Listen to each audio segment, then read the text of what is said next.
Eu passaria então a palavra ao meu querido amigo Armando Cabral e também um pouco com este desafio de nos contar como é que se interessou pela arte e como é que esse interesse pela arte se foi traduzindo nesta fase em aquisição de obras de arte. Bom, antes de mais, queria agradecer a presença de todos e queria agradecer, Miguel, o convite para estar aqui.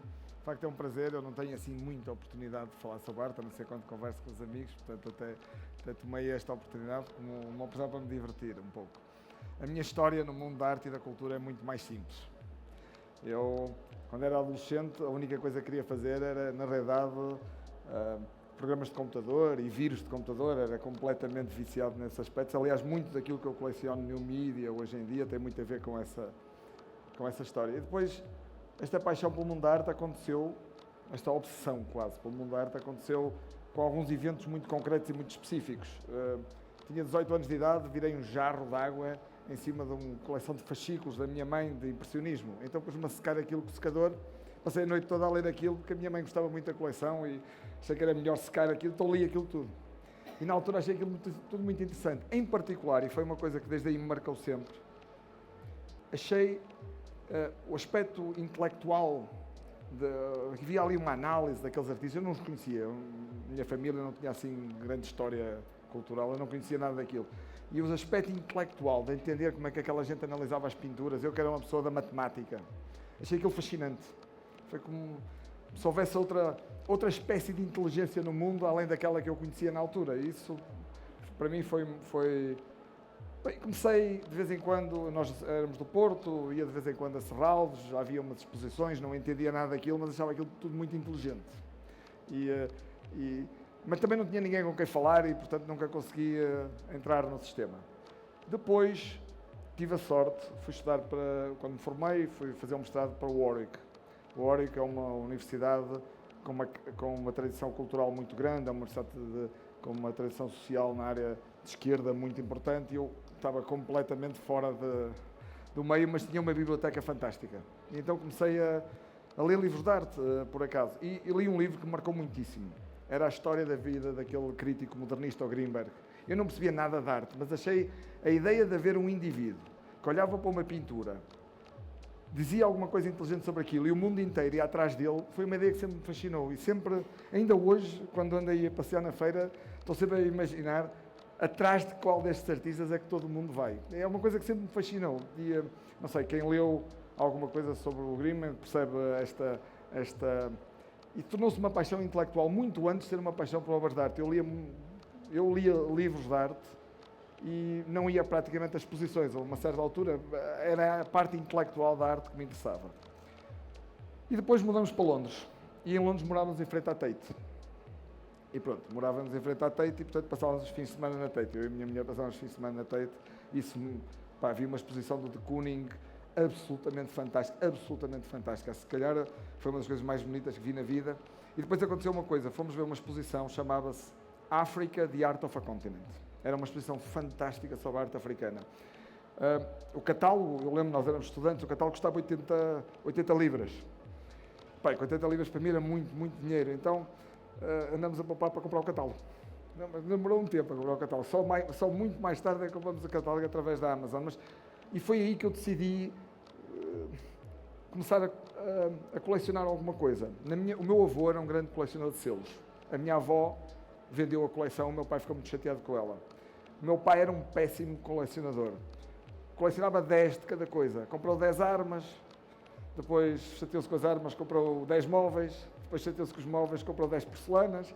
Portanto, era um péssimo colecionador, mas nunca, agora coleciona selos outra vez, nunca parou de colecionar. E houve uma certa altura que percebi que aquilo se calhar estava na família. Então resolvi colecionar arte africana. E entrei pelo caminho do meu pai, colecionei 10. E depois percebi que aquilo, estudei muito o assunto, mas percebi que aquilo tinha umas dificuldades, e nós estávamos a falar com o José de Guimarães e ele estava, pronto, achou o assunto difícil, desisti de colecionar aquilo. E nessa altura parei um pouco, mas sempre fomos a exposições. ia a muitas exposições em Londres e sempre achava, nessa altura, sempre achava o meio alternativo da arte muito interessante, se bem eu não conhecia os artistas. Até era capaz de conhecer alguma da teoria histórica da arte, porque lia os livros, mas não estava no meio, não conhecia nada. Mudamos para Lisboa, as condições de vida também alteraram-se e houve uma altura que decidi começar a decorar a casa.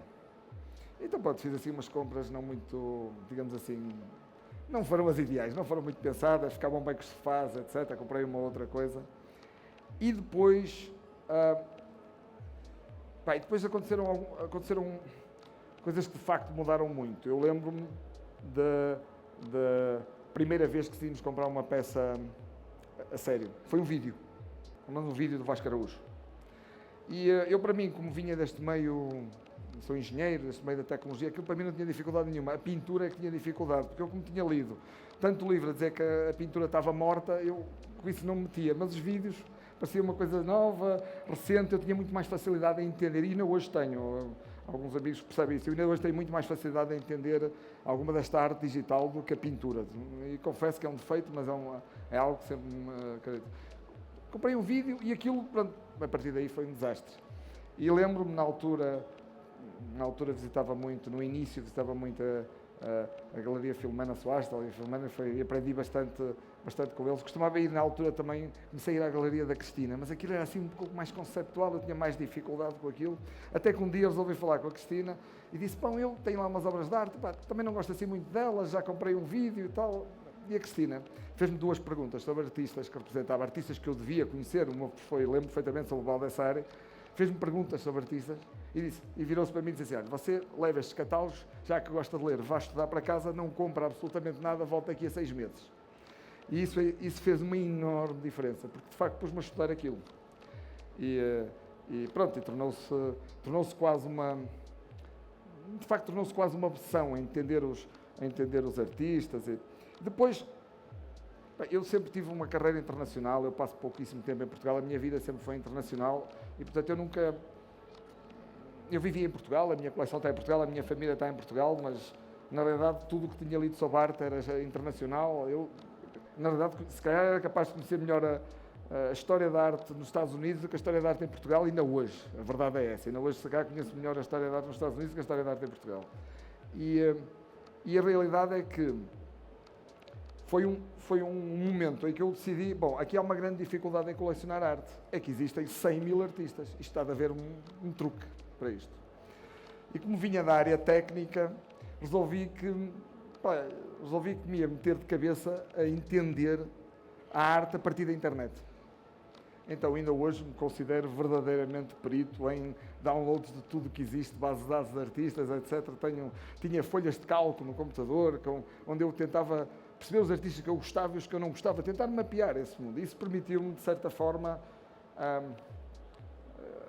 eu nunca tive... Muitos colecionadores têm dificuldade em dizer, eu chego aqui a uma feira, como é que eu sei quais é que são os artistas? Eu pego no telemóvel, vou à internet, sei logo tudo que há para saber. Ou melhor, pelo menos... quem é que os representa, os preços, o que é que eles fizeram antes, etc. Portanto, sempre tive este aspecto de instituição do meio artístico, sempre me interessou muito esse entendimento. E depois começamos, mas nessa altura colecionava mais por... Eu sempre tive esta ideia que era importante comprar arte para me obrigar a olhar para a arte. Esta ideia de vir a uma feira, a Arte de Lisboa, na altura não era grande coisa de feira, mas pronto, vir a uma feira e dizer assim, eu vou comprar uma peça, isso vai-me obrigar a olhar para todas. Não tinha nenhum objetivo de colecionar o que é que fosse. Mesmo, já tinha um outro vídeo, mas não tinha nenhum objetivo de colecionar o que é que fosse, gostava daquilo e pronto, achava piada aquilo, achava, sempre posso ter uma televisão lá em casa, a nossa casa era pequenina, sempre posso lá ter uma televisão com vídeo e já tenho uma obra de arte e já está. Mas era um pouco esse espírito de colecionar arte para me obrigar a ver arte. O facto é que a coisa foi crescendo. Comecei, também aconteceram algumas coisas muito relevantes. Por exemplo, uma viagem a Nova Iorque, compramos uma peça de uma artista em Nova Iorque, uma artista que eu tinha visto em Londres e tinha andado a investigar na internet, e um museu pediu-nos a peça. E era uma artista desconhecida o facto do museu ter pedido a peça deu-me, de repente, disse assim, isto é interessante, vistos. A gente compra umas obras de arte e elas têm alguma utilidade além de ficarem lá na sala. E esse aspecto começou a introduzir em mim um aspecto de colecionismo sério, no sentido de dizer assim, bom, se calhar isto tem mais algum propósito. E nessa fase ultrapassamos as paredes da casa. Na altura ainda tínhamos a casa ainda com muitos quadros, algumas coisas que pronto, eram mais decorativas do que propriamente aquilo que nós gostamos hoje em dia. Pronto, e houve aquele momento em que a gente ultrapassa as paredes da casa e começa a levar o assunto a sério, porque eu lembro da primeira vez que fui a Basel. Eu lembro de ter telefonado para a João e dizer, bom, eu já percebi, isto é aqui que é preciso vir. Não, eu ia à Arte de Lisboa, era o que eu fazia, às feiras ia à Arte de Lisboa, um dia fui a Basel e percebi, não, isto não há que enganar, aqui é que se coleciona a arte, não é? E isto para mim foi importantíssimo, esta descoberta de que existe um mundo da arte com profundidade. Quer dizer, não existem 10 colecionadores, existem milhares de colecionadores, não existem 3 ou 4 galerias com excelentes artistas, existem centenas de galerias com excelentes artistas. Não sou eu que sou maluco que vive em Lisboa e que conheço mais 2 pessoas que vão colecionar obras de arte. Existem milhares de pessoas que colecionam obras de arte. Isso para mim fez toda a diferença. Porque eu de repente apercebi-me, pá, que isto... E aí, para dizer a verdade, entram muitos elementos depois, porque é o prazer de viver com obras de arte, que para mim é muitíssimo importante. Nós compramos as obras de arte e hoje em dia, às vezes, instalações, é um problema lá em casa para colocar as coisas, depois é preciso tirá-las outra vez quando vem a família para o Natal, é preciso substituí-las.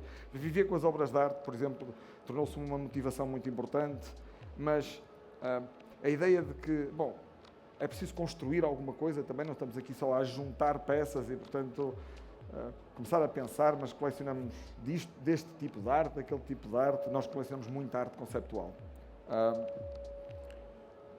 O lado financeiro de colecionar arte, nós não colecionamos arte para investir, mas eu sempre achei que uma das razões porque não há colecionadores é porque os colecionadores, em Portugal em particular, tendem a ser mecenas.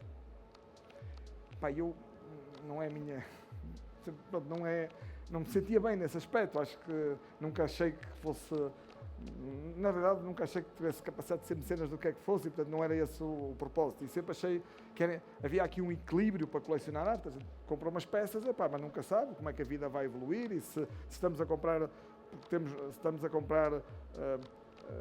só depois de poupar, também vamos comprar 3 peças. Então, na minha visão do mundo da arte, o aspecto financeiro do mundo da arte tornou-se bastante importante. Não é que eu queira ganhar dinheiro, porque a gente só perde. Eu acho que nós só perdemos dinheiro a comprar arte. Não há a mínima hipótese de ganhar dinheiro a colecionar arte. Mas acho que pelo menos não perder muito, para mim é algo importante, porque isso a mim permite-me tranquilamente comprar umas peças. Pronto, depois já se verá o que se fazer. Nós nunca vendemos peça nenhuma, portanto não tenho problema nenhum com isso. Depois comecei a envolver-me também no aspecto social. Nós conhecemos pessoas extraordinárias no mundo da arte. Eu que venho do mundo das ciências não tenho a oportunidade de falar sobre estes aspectos. Então, ainda por cima, como nós colecionávamos arte conceptual, eu fui obrigado a estudar os artistas.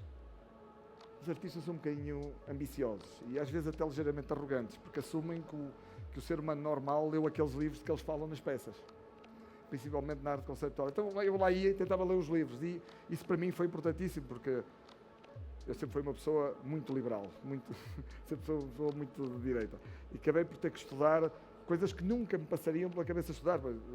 Tive que pegar em livros de Marx, porque os artistas passam a vida a falar dele. Eu assim, mas o que é que eles estão a falar? Deixa-me lá estudar este assunto. E, portanto, o aspecto intelectual de estudar arte tornou-se muito importante. Eu hoje em dia, o Miguel agora se perguntar, nós hoje em dia já ultrapassamos largamente as paredes da casa, largamente. Bom, recentemente compramos, está ali a Vera Mota, recentemente compramos uma peça da Vera Mota que eu não faço a menor ideia o que é que se faria com aquilo, mas pode estar lá, agora já se verá.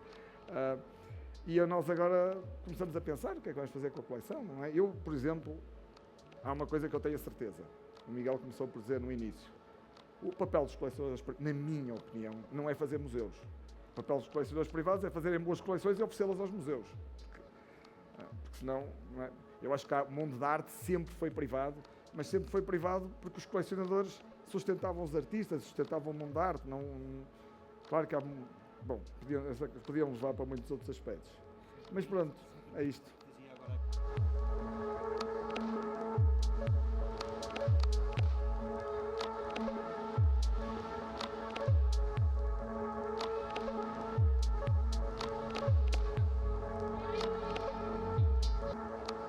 Obrigado.